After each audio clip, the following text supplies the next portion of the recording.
मेरा अगला question 27 number है कि हिमालय से गंगा निकलती है किस कारक का उदाहरण है। तो हिमालय से गंगा निकलती है ये जो है अपादान कारक का उदाहरण है, क्या कि अपादान से जुदाई का बोध होता है। ठीक ना, हम पढ़े हुए कर्ता ने कर्म को करण से संप्रदान के लिए अपादान में से आया, अपादान से जुदाई होता है। जैसे पेड़ से पत्ती गिरता है तो पेड़ से पत्ती अलग हो रहा है, तो उसमें भी जुदाई हो रहा है, यहाँ पे भी जुदाई हो रहा है क्योंकि हिमालय को छोड़कर गंगा निकल रही है, इसमें भी जुदाई हो रहा है, इसलिए अपादान कारक होगा। 28 नंबर क्वेश्चन देखते हैं, हिंदी में कितने सर्वनाम होते हैं। तो हिंदी में 11 सर्वनाम होता है। हिंदी में कितने सर्वनाम होता है? 11 सर्वनाम होता है। ठीक ना, मैं, तुम, हम, मैं, यह, वह, कुछ, कौन, ये सब क्या होता है? 11 गो सर्वनाम होता है। ठीक ना, लेकिन ऐसे पूछता है कि हिंदी में कितने सर्वनाम का प्रकार होता है, सर्वनाम कितने भेद होते हैं, तब हम बोलते हैं 6 भेद होते हैं। लेकिन इसमें कह रहा है कि हिंदी में कितने सर्वनाम है, तो 11 सर्वनाम है। हिंदी में कोई पूछेगा आपसे कि हिंदी में कितने सर्वनाम है, तो आपको बोलना होगा कि 11 सर्वनाम है। आप क्वेश्चन को उलट के बोलेगा ऐसे कि क्वेश्चन में ऐसे पूछेगा कि हिंदी में सर्वनाम कितने प्रकार के होते हैं, तो 6 प्रकार के होते हैं। ये पूछा है क्या, हिंदी में कितने सर्वनाम है, तो 11 सर्वनाम होते हैं। क्वेश्चन मेरा आगे कर रहा है कि मेरा एक कुत्ता है जो भोपाल से लाया गया है, किस सर्वनाम का उदाहरण है। मेरा एक कुत्ता है जो भोपाल से लाया गया है, वो किस सर्वनाम का उदाहरण है, तो सर्वनाम, ये संबंधवाचक सर्वनाम का इसका उदाहरण है। ये जो उदाहरण ऊपर जो दिया गया है कि मेरा एक कुत्ता है जो भोपाल से लाया गया है, वो संबंधवाचक सर्वनाम का है। क्यों है? क्योंकि यहाँ पर दो गो वाक्य है। एक वाक्य है मेरा एक कुत्ता है, एक वाक्य क्या है, भोपाल से लाया गया है, और उसको बीच जो संबंध बनाया जा रहा है, जो संबंध बनाने के जो काम कर रहा है वो जो कर रहा है, जो। ठीक ना, तो मतलब 2 गो वाक्य के बीच जो संबंध बनाता है उसे संबंधवाचक सर्वनाम कहते हैं। 2 वाक्य के बीच जो संबंध को स्थापित करता है उसे संबंधवाचक सर्वनाम कहते हैं। ऑप्शन 29 का ए होगा। क्वेश्चन नंबर 30 कर रहा है। क्वेश्चन नंबर 30 हम देखेंगे कि जो संज्ञा या सर्वनाम की विशेषता को बताता है उसे क्या कहते हैं, तो उसे विशेषण कहते हैं। मतलब संज्ञा और सर्वनाम को विशेषता के बारे में जो बताता है उसे क्या चीज कहेंगे, विशेषण कहेंगे। ठीक ना, जो संज्ञा और सर्वनाम का विशेषता बताता है उसे क्या चीज कहेंगे, विशेषण कहेंगे। ठीक ना, संज्ञा और सर्वनाम को जो विशेषता को बताएगा। जैसे में हम एग्जाम्पल लेंगे, जैसे सीता सुंदर है, तो सुंदर की विशेषता किसके बारे में बताया जा रहा है, सीता के बारे में बताया जा रहा है। ठीक ना, ठीक उसी प्रकार, ठीक ना, हम बोलते हैं वह सुंदर है, तो सुंदर होने की विशेषता किसको बताया, वह के बारे में, तो वह क्या है, सर्वनाम है। उस समय उस वाक्य में जो सीता सुंदर थी उसमें सीता क्या है, संज्ञा थी, तो वह और सीता के बारे में विशेषता बताया जा रहा है। ठीक ना, सुंदर, तो सुंदर क्या हुआ, विशेषण हुआ आपका। ठीक ना, तो जो संज्ञा सर्वनाम की विशेषता बताता है उसे क्या बोलते हैं, विशेषण। चलिए आगे क्वेश्चन देखते हैं। मगमा को किसके साथ विवाद था, मगमा को किसके साथ झगड़ा था, विवाद मतलब झगड़ा था, तो नजम्मा के साथ। नजम्मा कौन था, नजम्मा मगम्मा को बहू का नाम था। ठीक ना, मगमा जो था वो नजम्मा से झगड़ा रहती थी, अपना बहू से झगड़ा करती थी। ठीक ना, चलिए 32 में क्वेश्चन कर रहा है, सतकोरी होता किस भाषा के प्रमुख कथाकार है। तो सतकोरी होता जो है वो उड़िया भाषा के कथाकार है, उड़िया भाषा में लिखते थे। सतकोरी होता किस भाषा में लिखते थे, उड़िया भाषा में, इसलिए उनको उड़िया भाषा का कथाकार कहा जाता है। क्वेश्चन नंबर आगे हम 33 देखते हैं। 33, ढहते विश्वास शीर्षक कहानी में तूफान में किसका घर टूट गया था। ढहते विश्वास शीर्षक कहानी में तूफान में किसका घर टूट गया था, तो लक्ष्मी का। ठीक ना, जो दलई बांध के पास इसका घर बनाया गया था। ठीक ना, देवी नदी का तट पर। 34 नंबर क्वेश्चन देख रहे हैं, किसे महसूस हुआ कि पृथ्वी और आकाश के बीच में घुटन भरी हुई है। किसे महसूस हुआ कि पृथ्वी और आकाश के बीच घुटन भरी हुई है, तो सीता को। ठीक ना, क्या कि सीता का 3 पुत्र था। ठीक ना, नारायण, बिरजू, कैलाश। सीता के कितने पुत्र थे? तो सीता का 3 पुत्र थे, नारायण, बिरजू और कैलाश, ठीक ना। और 3 गो बेटा को रहते हुए भी सीता को कोई पूछताछ नहीं करती थी, सबको अलग अलग मतलब कर दिया था। 1 महीना उसको, 3 महीना उसमें खाएगा, 1 महीना इसमें खाएगा, ऐसे बना दिया गया था सीता को। इसलिए सीता को घुटन महसूस हो रहा था, ठीक ना। क्योंकि 3 बेटा को रहते हुए भी माँ को अच्छा तरह से देखभाल नहीं किया जा रहा था, कोई उसको पूछताछ नहीं कर रहा था, इसलिए सीता को अपने ही घर में घुटन महसूस होने लगा था, ठीक ना। तो पृथ्वी और आकाश के बीच में घुटन किसको महसूस हो रहा था? तो सीता को महसूस हो रहा था, ठीक ना। क्वेश्चन नंबर 35 देखते हैं। क्वेश्चन नंबर 35 कह रहा कि बिरजू का पत्नी का नाम क्या था? तो बिरजू का पत्नी का नाम पुष्पा था। बिरजू का पत्नी का नाम क्या था? पुष्पा। क्वेश्चन नंबर 36 कह रहा है, क्वेश्चन नंबर 36, नगर शीर्षक पाठ में अम्लराज को कितना नंबर कमरा दिखाने के लिए कहा गया? नगर शीर्षक पाठ में अम्लराज को कितना नंबर कमरा दिखाने के लिए कहा गया? तो 48 नंबर कमरा को दिखाने के लिए कहा गया, ठीक ना। जब वली अमाल अपना बेटी को लेके गई थी, ठीक ना, वली अमाल अपना बेटी पपाती को लेके जब गई थी डॉक्टर के पास, तो जो बड़े डॉक्टर जो थे धनशेखरन, वो बोले थे कि 48 नंबर कमरे में इसको ले जाया जाए, ठीक ना। इसलिए अम्लराज को बोला था वो। तो अम्लराज कितना नंबर कमरा दिखाने के लिए कहा गया अम्लराज को? तो अम्लराज को 48 नंबर कमरे को दिखाने के लिए कहा गया था। 37 नंबर क्वेश्चन देखते हैं कि पहले दिन पपाती को क्या था? मतलब पहले दिन पपाती को क्या हुआ था? तो पहले दिन पपाती को बुखार हुआ था। पहले दिन पपाती को काजे हो गया था? बुखार हो गया था, ठीक ना। 38 नंबर क्वेश्चन देख रहे हैं कि मार शीर्षक कहानी में किसने अपने बड़े पुत्र को घर आने के लिए पत्र लिखा था? तो माँ शीर्षक कहानी में माँ जी ने अपने पुत्र को पास पत्र लिखा था आने के लिए, मंगू को भर्ती कराने के लिए हॉस्पिटल में, ठीक ना। क्योंकि माँ जी का जो बेटा जो था वो बाहर काम करते थे, इसलिए मंगू को भर्ती कराना था। इसलिए माँ जी अपने बेटे के पास पत्र लिखे ताकि वो जल्दी से जल्दी आए और अपनी बहन मंगू का हॉस्पिटल में भर्ती कराएं, ठीक ना। इसलिए माँ जी ने अपने बेटे के पास पत्र लिखे थे, माँ जी, इसका करेक्ट आंसर होगा।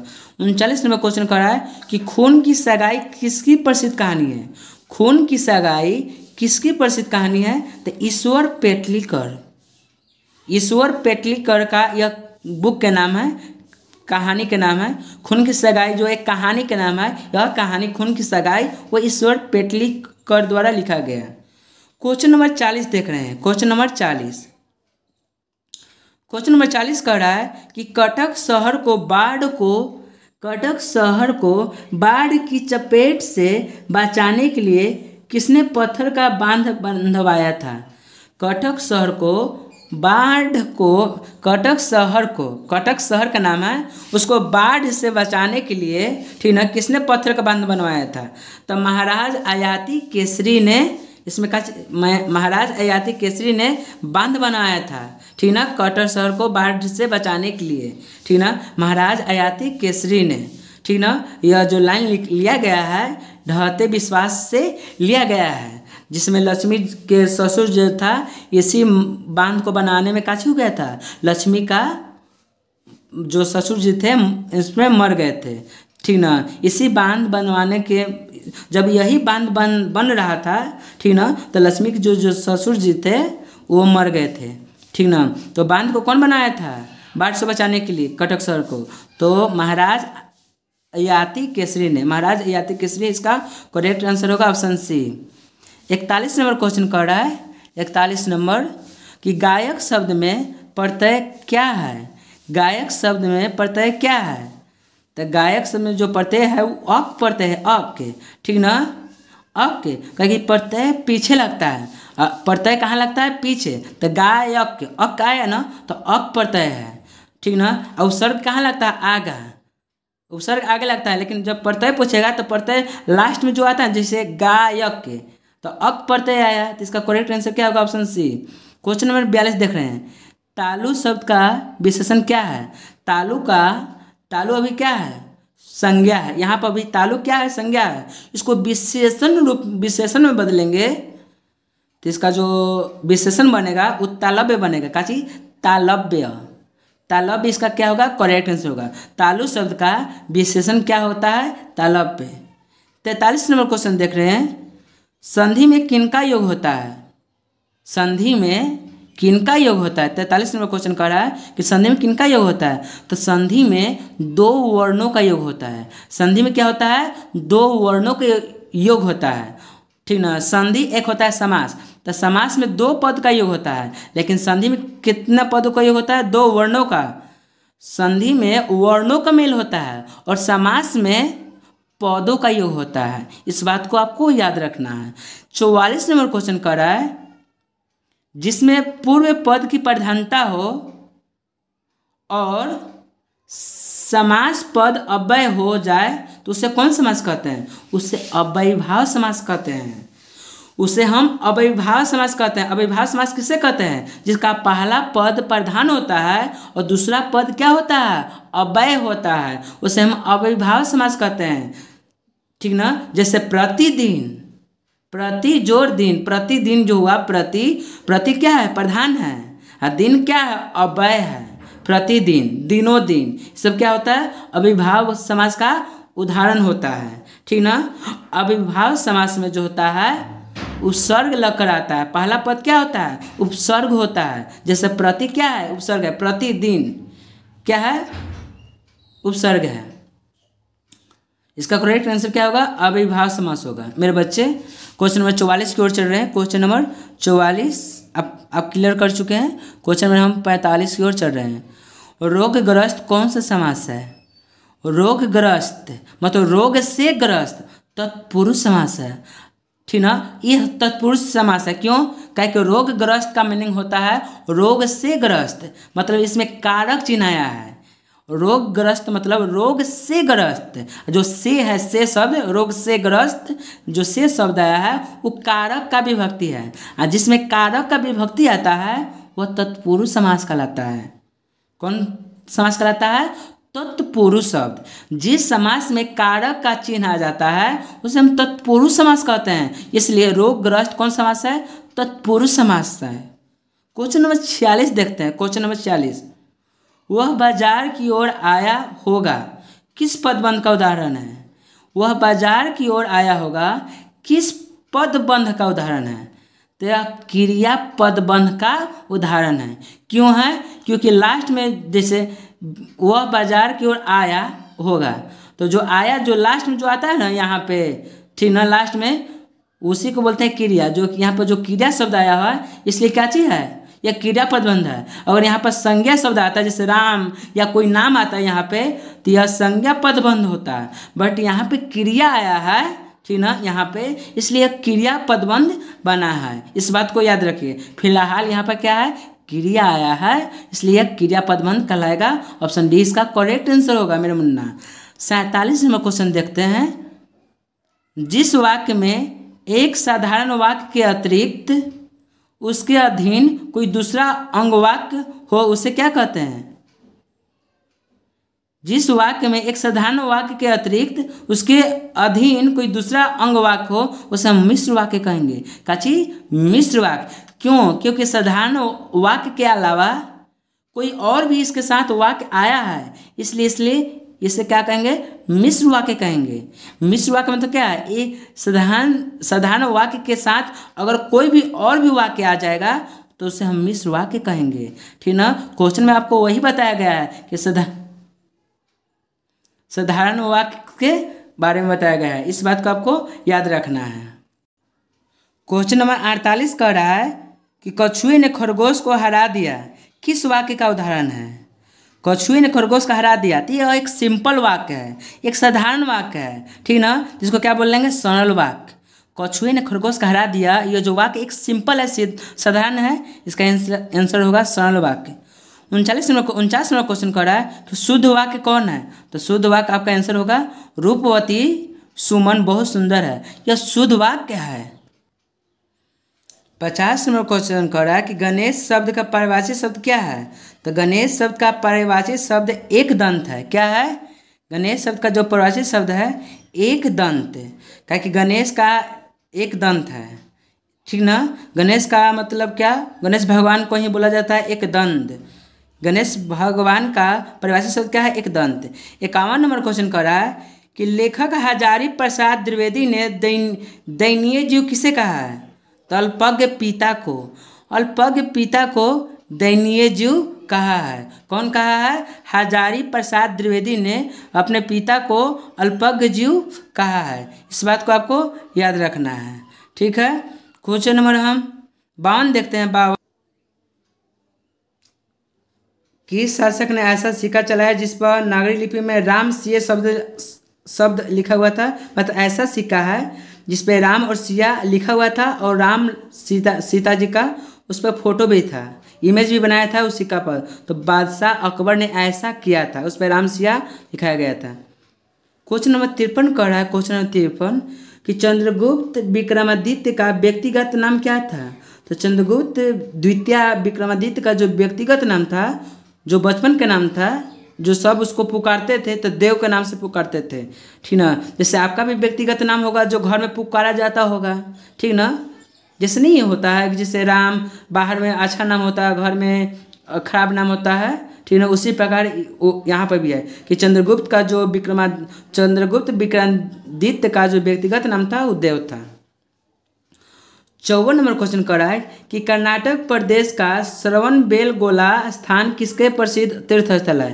तो जैन धर्म का, यहाँ पे जैन धर्म का मूर्ति बना गया है। कहाँ पे? श्रवणबेलगोला स्थान जहाँ पर है वहाँ पर जैन धर्म के काची बनाया गया है, 30 स्थल बनाया गया है, वहाँ पर मूर्ति बनाया गया है जो कर्नाटक में है। श्रवणबेलगोला कहाँ पे है? कर्नाटक में है। किसका प्रसिद्ध तीर्थ स्थल है? तो जैन धर्म का। इस बात को याद रखिएगा।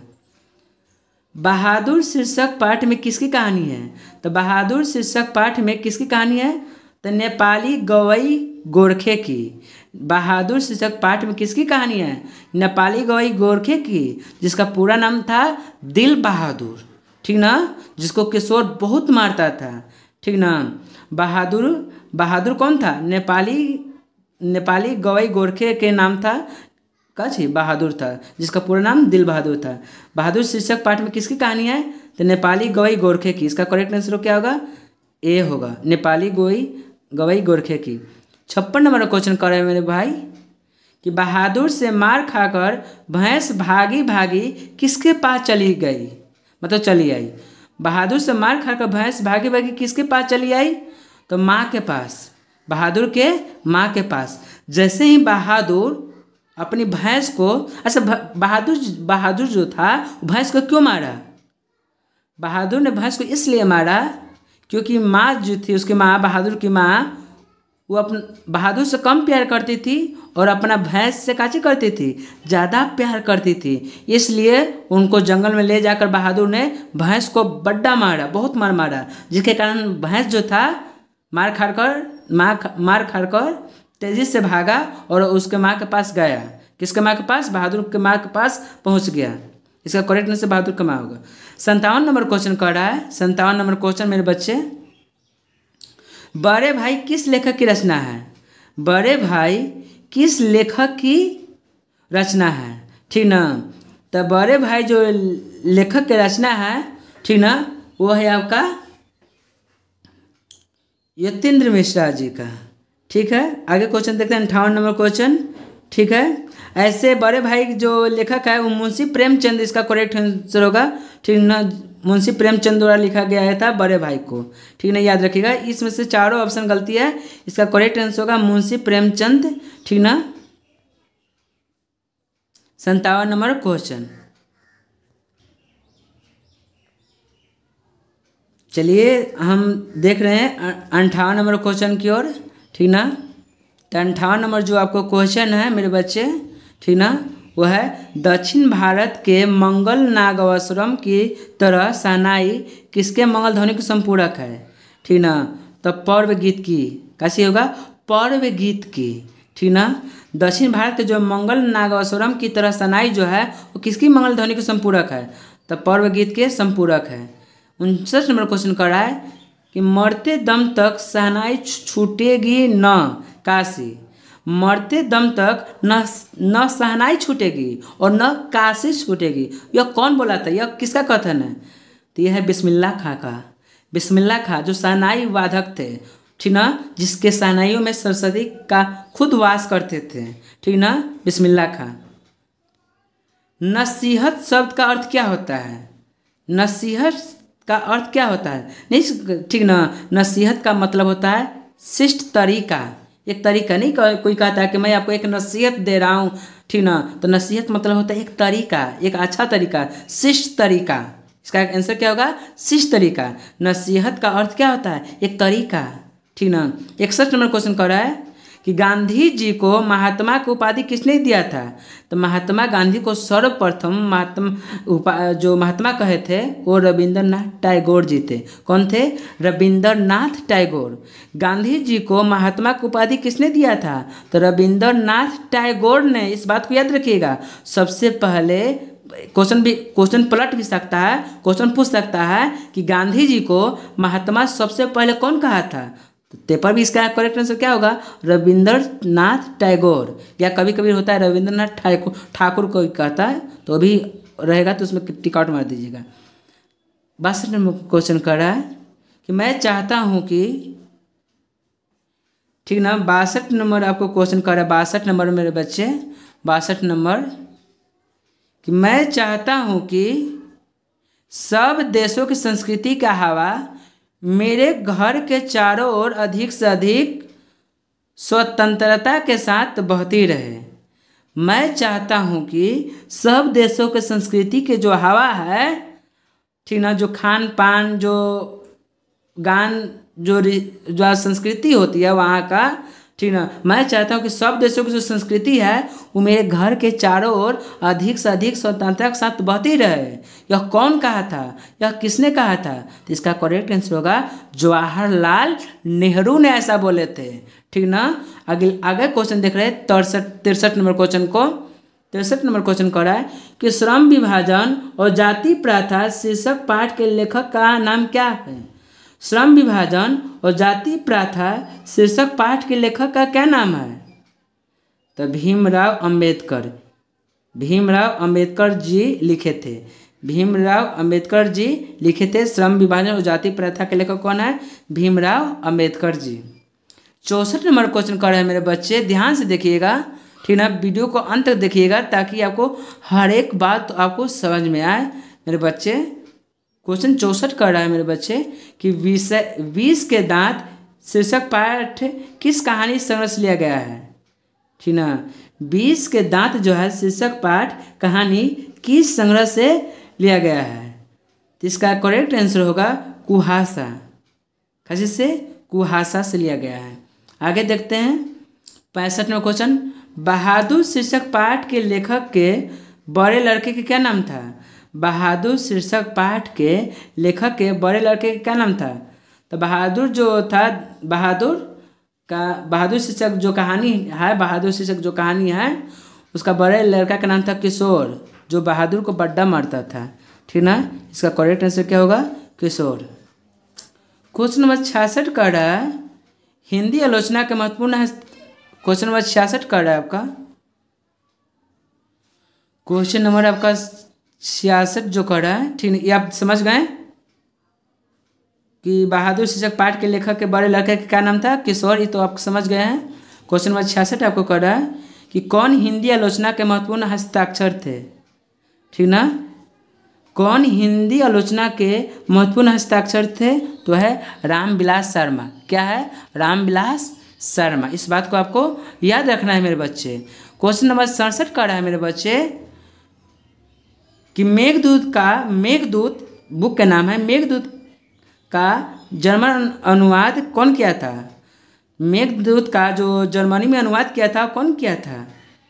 तो मेघदूत का जर्मनी में अनुवाद जो किया था वो था मैक्स मुलर।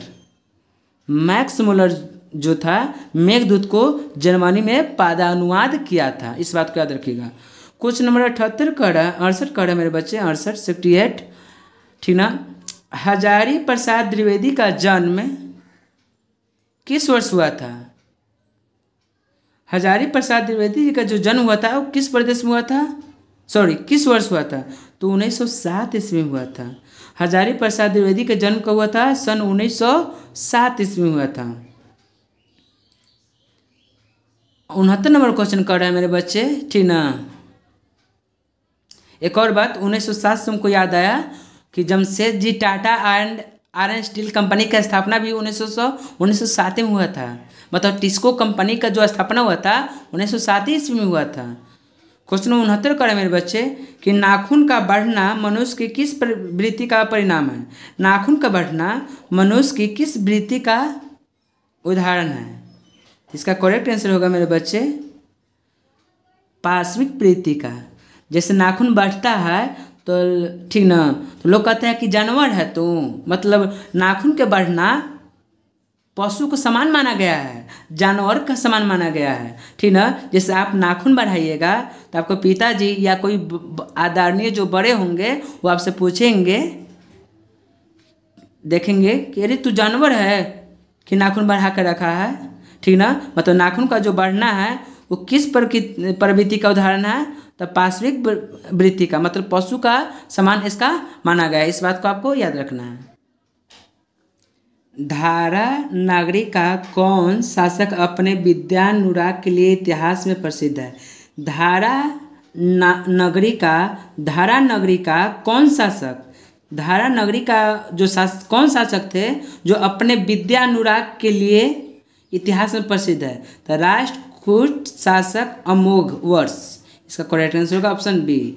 ऑप्शन बी इसका करेक्ट होगा, राष्ट्रकूट शासक अमोघ वर्ष। इस बात को आपको याद रखना है। 71 नंबर कह रहा है कि स्वरों के उच्चारण में लगने वाले समय के आधार पर स्वर्ण वर्ण के कितने भेद होते हैं? मतलब स्वरों के उच्चारण में लगने वाले समय के आधार पर स्वर्ण वर्ण के कितने भेद होते हैं? तो 3। स्वर्ण के कितने होते हैं? 3 भेद होते हैं स्वर्ण का, ठीक ना।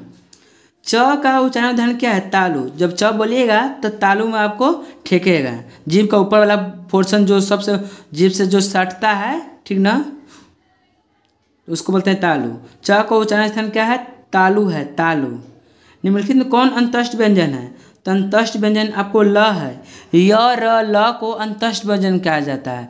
य र ल को काची बोला जाता है? अंतस्थ व्यंजन। इसका आंसर क्या होगा? ल होगा।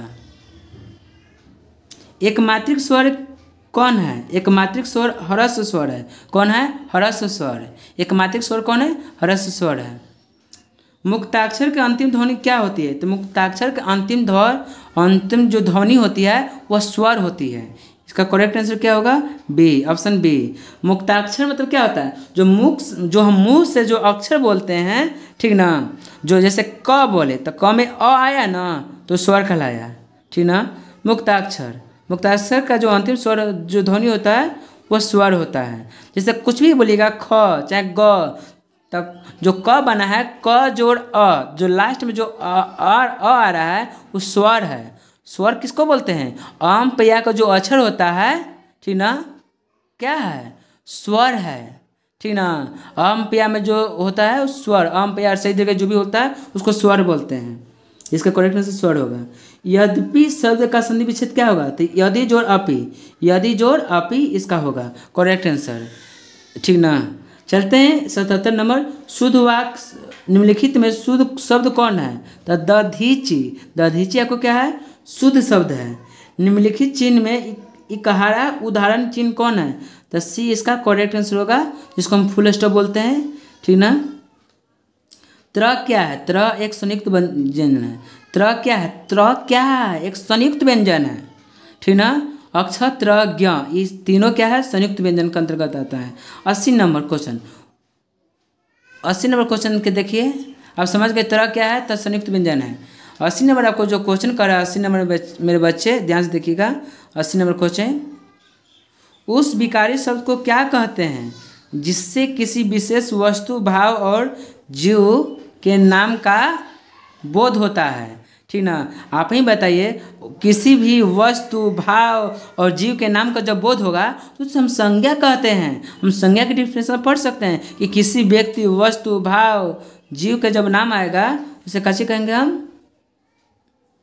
संज्ञा कहेंगे। इस बात को याद रखिएगा। अब संज्ञा की डिफिनेशन पढ़ेंगे, ठीक ना। चलिए, अंतर्मुखी शब्द का विलोम क्या है? अंतर्मुखी, ठीक ना। तो अंतर्मुखी मतलब कि अंदर की ओर, बहिर्मुखी मतलब बाहरी की ओर। तो इसका अंतर्मुखी का जो विलोम शब्द है, ठीक ना, वो बहिर्मुखी, ठीक ना। कैसे? आगे, पीछे, ऊपर, नीचे, उसी बाद अंतर्मुखी मतलब बहिर्मुखी। इसका जो अंतर्मुखी का जो उल्टा होता है बहिर्मुखी होता है। 82 नंबर क्वेश्चन, जिससे ईश्वर में विश्वास है उसके लिए क्या शब्द है? जिससे ईश्वर में विश्वास है उसके लिए एक शब्द क्या है? तो इसका आंसर होगा आस्तिक। देखिए, जिसको ईश्वर में विश्वास होता है उस व्यक्ति को हम आस्तिक बोलते हैं, और जिसे ईश्वर में विश्वास नहीं रहेगा उसे हम नास्तिक कहेंगे। नास्तिक, इस बात को याद रखिएगा आप। 83 नंबर क्वेश्चन कर मेरे बच्चे, उगल देना मुहावरा का अर्थ क्या होता है? उगल देना मुहावरा का अर्थ क्या होगा? तो उगल देना का मुहावरा का जो अर्थ होता है वो क्या होता है? गुप्त बात प्रकट करना। गुप्त बात प्रकट करना, ठीक ना। जैसे कोई किसी को आप कोई बात बता दिए, तो कोई बात बता दिए तो किसी के आप बोलिएगा कि किसी को नहीं बताना है, लेकिन वो व्यक्ति जो होता है किसी को जाकर बता देता है, ठीक ना, मतलब अपना बात उगल देता है। तो उसी वही बात है कि उगल देने का मुहावरे का अर्थ क्या होता है? तो उगल देने मुहावरे का अर्थ होता है कि गुप्त बात प्रकट करना। जो बात आपसे बात वो जो छिपाया था वही बात को किसी और से वो कह देता है। चलिए, 84 नंबर क्वेश्चन कर रहा है कि आकाश शब्द का परिभाषित शब्द क्या होता है? आकाश शब्द का परिभाषित शब्द क्या है? तो आकाश का जो एक और नाम है गगन। इसका करेक्ट आंसर क्या होगा? गगन। क्या कि आकाश को एक और नाम बोलते हैं हम काची? गगन बोलते हैं। इस बात को आप याद रखिएगा। 85 नंबर क्वेश्चन कर रहा है मेरे बच्चे, 85 नंबर, आगामी शब्द का विलोम क्या होता है? आगामी का अर्थ होता है आगे वाला, और विगत का मतलब होता है बीता हुआ। आगामी मतलब आने वाला, विगत मतलब बीता हुआ। तो इसका करेक्ट आंसर क्या होगा? विगत। आगामी का जो विलोम होता है, उल्टा शब्द होता है, वो विगत होता है। क्या कि आगामी का मतलब होता है आगे आने वाला, और विगत मतलब जो बीत गया है। इसका करेक्ट आंसर क्या होगा? यही होगा। 86 नंबर क्वेश्चन मेरे बच्चे ध्यान से देखिएगा, बिना पलक गिराए, बिना पलक गिराए के लिए एक शब्द क्या है? तो अपलक। अपलक मतलब क्या है? बिना पलक के गिराए। जो मतलब बिना पलक गिराए का एक शब्द होता है अपलक, ठीक ना। जैसे रस से भाड़ा, तो रस से भाड़ा का एक शब्द क्या होता है? रस भरा। चिड़िया को मारने वाला का एक शब्द क्या होता है? चिड़ी मार। चिड़ी मार। उसी प्रकार बिना पलक गिराए का एक अर्थ होता है अपलक। अपलक। ऑप्शन बी करेक्ट इसका आंसर होगा मेरे बच्चे। क्वेश्चन नंबर हम 87 देखते हैं, चिराग तले अंधेरा। चिराग तले अंधेरा लोकोक्तियों का क्या अर्थ होता है? तो चिराग तले अंधेरा का अर्थ होता है अपनी बुराई नहीं दिखती। इसका आंसर क्या होता है? अपनी बुराई नहीं। चिराग तले अंधेरा मतलब आप सख्तर खोज रहे हैं, ठीक ना। आप दिया बार कर या किसी मतलब आप कैसा हो सख्तर खो रहे हैं, लेकिन वो जो है वो आप ही के घर में छिपा हुआ है। उसी को बोलते हैं चिराग तले अंधेरा, अपनी बुराई न दिखती है, ठीक ना। एक इसका एक और उदाहरण बता सकते हैं, ठीक ना। जैसे मान लें कि आप मूर्ख, जैसे एक कबीर के दोहा है, ठीक ना, बुरा जो देखने मैं चला बुरा न मिला कोई, जो खुद मतलब वो मतलब कबीर जगह एक दोहा हमको उतना याद नहीं आ पा रहा है, बट हम आपको बता रहे हैं, बुरा जो देखने मैं चला बुरा न मिला कोई, जो दिल खोजा आपने आपसे बुरा न कोई। मतलब बुरा आप ही हैं, आप ही खराब है, लेकिन आप लोगों को खोज रहे हैं, ठीक ना, कि वह बुरा है। उसी को बोलते हैं चिराग तले अंधेरा है। मतलब अपना बुराई नहीं दिखता है किसी को, अपना बुराई किसी को नहीं दिखता। इसका आंसर यही होगा। त्रिपाद कौन समास है? त्रिपाद जो है द्विगु समास है। त्रिपाद क्योंकि यह संख्या आया है। सबसे पहले क्या आया? त्रि मतलब तीन। जैसे चरमंजिल, पर भी द्विगु समास होता है। तीन मुहानी, वो भी द्विगु समास होता है। क्यों? क्योंकि शुरुआत जो है उसमें अक्षर आता है, नंबर आता है। शुरुआत में जो आता है वो नंबरिंग आता है, 1 2 3, एक मंजिला, 2 मंजिला, 3 मंजिली, 4 मुहानी, 5 मुहानी, ये सब क्या होता है? द्विगु समास होता है। लोगों ने चोर को मारा, किस कारक का उदाहरण है? तो ये जो है कर्म कारक का उदाहरण है। क्यों है? लोगों ने चोर को मारा, किस कारक का उदाहरण है? तो कर्म कारक का उदाहरण है। का है? क्योंकि लोग ने जब चोर को मारा होगा तो चोर पर कुछ प्रभाव पड़ा होगा, मतलब क्रिया पर कुछ प्रभाव पड़ा होगा, ठीक ना? तो इसे हम कैसे कहेंगे? कर्म कारक। क्योंकि कर्म कारक का डिफिनेशन क्या होता है? कर्म कारक का डिफिनेशन होता है कि क्रिया का फल जिस पर पड़ता है, ठीक ना, क्रिया का फल जिस पर पड़ता है उसे कर्म कारक कहता है। तो काम कौन कर रहा है? कर्ता का फल किस पर पड़ता है? तो जो काम कर रहा है यहाँ पे, लोगों ने काम कर रहा है, लोग यहाँ पर काम कर रहा है। किसको काम कर रहा है? चोर को मारने के काम कर रहा है। तो प्रभाव किस पर पड़ेगा? चोर पर। और चोर क्या है? एक कर्म कारक है, ठीक ना? तो यह कर्म कारक का उदाहरण है। पयोधर शब्द का संधि विच्छेद क्या होगा? तो पय जोड़ धर, इसका संधि विच्छेद पहल का होगा ऑप्शन ए, पय जोड़ धर। 85 हाथी किस विशेषण का उदाहरण है? संख्यावाचक विशेषण। क्योंकि इसका पहला जो शब्द है वो संख्या है, उस संख्यावाचक विशेषण है। 50 हाथी, 5 लड़का, 6 लड़का, सब किसका उदाहरण है? संख्यावाचक विशेषण का उदाहरण है मेरे बच्चे, ठीक ना? क्वेश्चन में हम 92 देख रहे हैं मेरे बच्चे कि मोहन, ध्यान से देखिएगा, मोहन मुझसे किताब लिखता है, किस क्रिया का उदाहरण है? तब प्रेरणार्थक क्रिया। लिखना से लिखवाना हो जाएगा, करना से करवाना हो जाएगा, मरना से मरवाना हो जाएगा। तो समझ लीजिएगा वो प्रेरणार्थक क्रिया है, प्रेरणार्थक क्रिया का उदाहरण है। जैसे यहाँ पे लिखना से लिखाना हो गया है, ठीक ना? मोहन मुझसे किताब लिखवाता है, यह किस क्रिया का उदाहरण है? तो प्रेरणार्थक क्रिया से, ठीक ना? जैसे एक और उदाहरण हम बता रहे हैं, जैसे मोहन खेलता है, यह अलग है। मोहन खेलवाता है, वो प्रेरणार्थक क्रिया है, ठीक ना? मतलब वहाँ पे खुद कर्ता भाग नहीं लेता है, किसी और से वो काम कराता है, मतलब उसको हम प्रेरणार्थक क्रिया कहते हैं।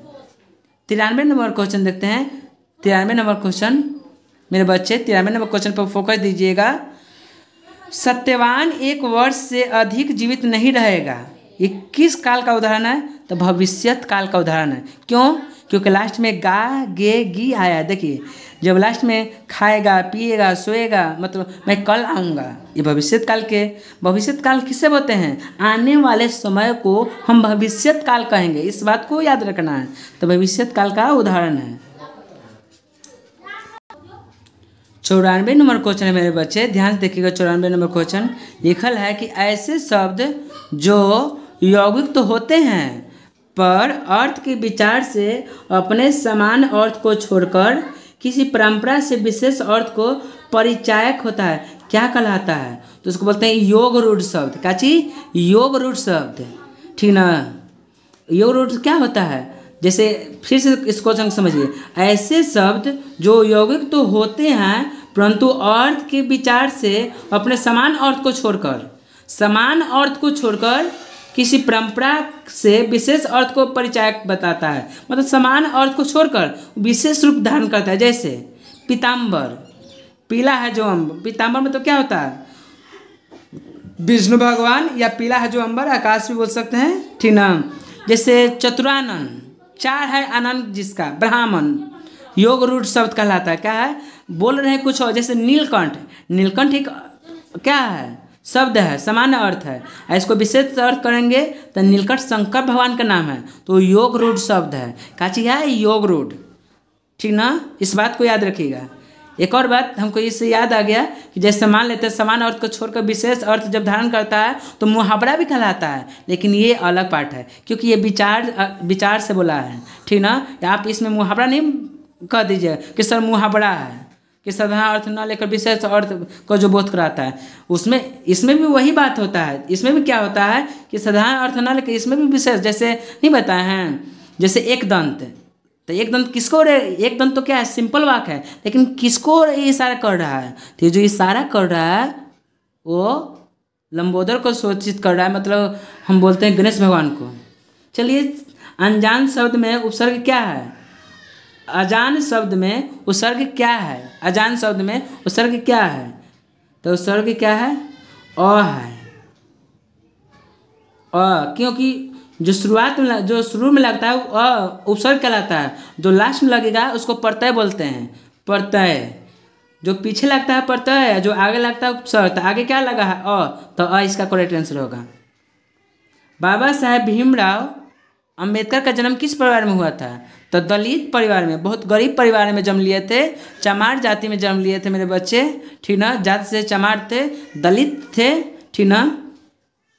बाबा साहेब भीमराव अम्बेडकर के पास जितना डिग्री है वो भारत के किसी और नागरिक के पास उतना डिग्री नहीं है, ठीक ना। वो क्षुद्र जाति में जन्म लेकर के, दलित परिवार में जन्म लेकर के भी बहुत अपना नाम रोशन किए, विदेशों में, अपना देशों में भी। मैक्स मुलर का जन्म आधुनिक जर्मनी के किस नगर में हुआ था? तो डेसाउ नगर में। मैक्स मुलर का जन्म कहाँ हुआ था? डेसाउ नगर में, जर्मनी के डेसाउ नगर में, जर्मनी के डेसाउ नगर में हुआ था। क्वेश्चन नंबर आपको 98, भारत किसकी भूमि है? तो भारत जो है ब्राह्मणों की भूमि है, वैदिक धर्मों की भूमि है। इसका करेक्ट आंसर होगा बी। मेरे बच्चे 99 नंबर क्वेश्चन कर रहा है कि वाराणसी के पास दारिस नामक सोने के सिक्के से भरा गहरा किसको मिला था? तो वारेन हेस्टिंग्स को। वारेन हेस्टिंग्स से सोना से भरा घड़ा मिला था। सोना से भरा हुआ घड़ा किसको मिला था? वारेन हेस्टिंग्स को, ठीक ना। प्रयत्न मानव का अर्थ क्या होता है? तो आधुनिक मानव। इसका करेक्ट आंसर क्या होगा? आधुनिक मानव, ठीक ना। उम्मीद होगा मेरे बच्चा ये पूरा जो आपको समझाया गया है पूरी तरह से आपको समझ में आया होगा। अगर आप चाहते हैं कि आपको ऐसा ही वीडियो आपके पास अवेलेबल हो तो आप इस चैनल पर पहली बार आए थे इसे सब्सक्राइब कर ले, ताकि ऐसा ही रेगुलर वीडियो आपको देखने को मिलेगा। जय हिंद मेरे दोस्तों।